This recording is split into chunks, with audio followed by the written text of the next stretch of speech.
thank you for helping me slaughter Rap's version of Tell Laura I Love Her, Fate Yanagi. And I tell you what, that was about, what, 1981? About 1981, yeah. Man, yeah. oh, It was a 1-hour television special. People think it came out on video, but it was a No, it was, television, yeah, it was right? Raps Hawaii. Well, didn't have video back then. Yeah. It was VHS and Beta were still fighting it out. But what I'm saying is, you were doing what when that came out? That's what I was choking on. You were... I was a social worker at the Veterans Administration. That was my main occupation. And then how did you end up in Raps I dabbled Hawaii? in theater. I started out as a singer. Yeah. And I was in a lot of musical theater productions at Diamond Head Theater and Manoa Valley Theater.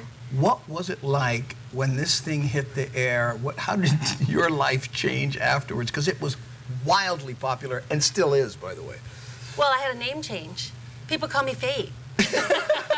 Some people don't even remember my real name. Is that right? Yeah, Oh, I have classmates. They go, "Hey, Fate!" Fate, Fate. Yeah, Oh, yeah. So I had to get used to goodness. that. And guy at Costco said, "You look familiar," and you know, I don't know why. And then he figured it out. He said, That's "Fate too Yanagi." funny. And what was it like working with Rap? I mean, I know he was sometimes like bees buzzing in a jar, but what a... You know, on that day, it was on a beach in Waimanalo. It was really pretty mellow. It was a weekday, and there weren't very many people around. And he was funny, as always, and he was a real gentleman, very that's professional. He took us to dinner afterwards and got me a long stem red rose. Oh, cute. But Because he knew he was about to ruin your life. Yeah, see, I had no idea. Oh, I mean, well, you he know. did, I promise you. I got this call and said, "We're doing this 1-hour comedy special, and we'd like you to play Fate Yanagi." And of course, the first thing I did was bust out laughing because the record had been out for a long time, and everybody was wondering who's Fate Yanagi. I remember driving my car and hearing a DJ call all the Yanagis in the phone book and asking for Fate. Yeah. So I laughed because I thought, "Oh my gosh, it's me." I never even know. Anyway, so yeah, we just did that shoot that one day, and I brought a picture to show you. Well, I'll tell you something. Well, go ahead, bring up the picture, but I have to mention, look, here's... That's right. I mean, I brought... Look, he's got a cigarette in his belly button, of course. You know, and we were just checking the lighting on my makeup, and he had to upstage me. That was my moment.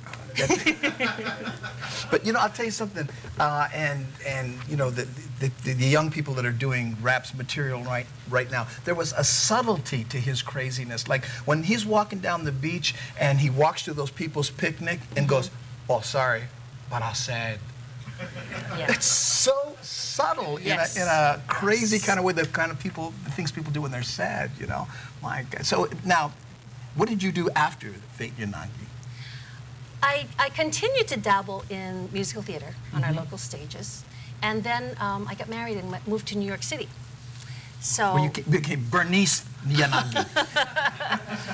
Well, I continued to work as a social worker in New York, but then I did extra work on films. I did soaps, and my big moment was I worked on an off-Broadway revival of Pacific Overtures and got to work with Stephen Sondheim. Wow. So that was pretty wonderful. So everybody goes, "Oh, I wish I could have played Fate Yanagi. I'd be working with Stephen."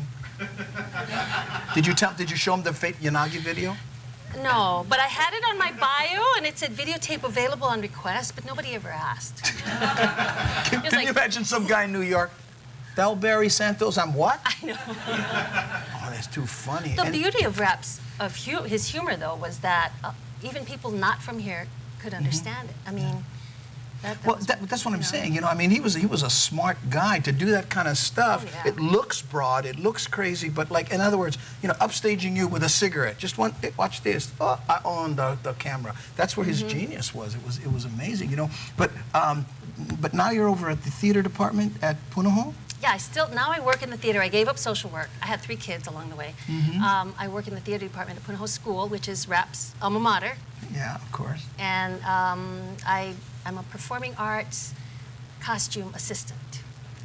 So right now we're really busy creating costumes for our next production. Oh, okay. When is that? Go ahead and talk about it. Okay, it's West Side Story, and West Side Story. West Side Story. This is the 50th anniversary of the show, and it's a Sondheim show. I love that show. Yeah, everybody does. Now, Yeah. the stage version is a little different than the movie, but still got that same Well, even wonderful the movie, music. you know what I mean? Just, the Yeah. gayest looking gangbangers in the world. It was the 50s. It was the 50s. That's what they looked like in the 50s. Well, I know. Just, but I'm saying I loved it. I loved it. And some of the, Officer Krumke, I know most of the words to this day. Well, you have to come see our production. We have some of the most talented kids. I mean, and the orchestra is all students too. High Is it school all kids. from Punahou or kids all from Punahou all? school kids, grades 9 through 12, and they're running the crew, all the tech crew. They're helping to build the set. But anyway, Have you ever showed them Fate Yanagi?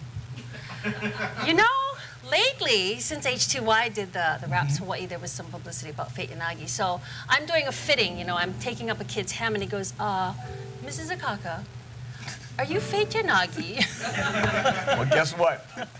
Rap ruined your life the first time. Hopefully, I'll do it the second time. Fate Yanagi is back, ladies and gentlemen.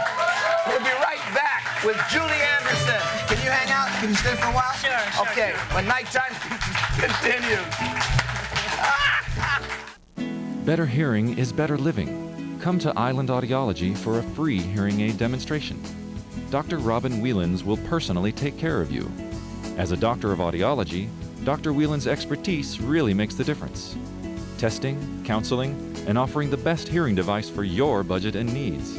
Learn more about Bluetooth hearing aids and rechargeable batteries. Enjoy each moment with friends and family. Call today for an appointment.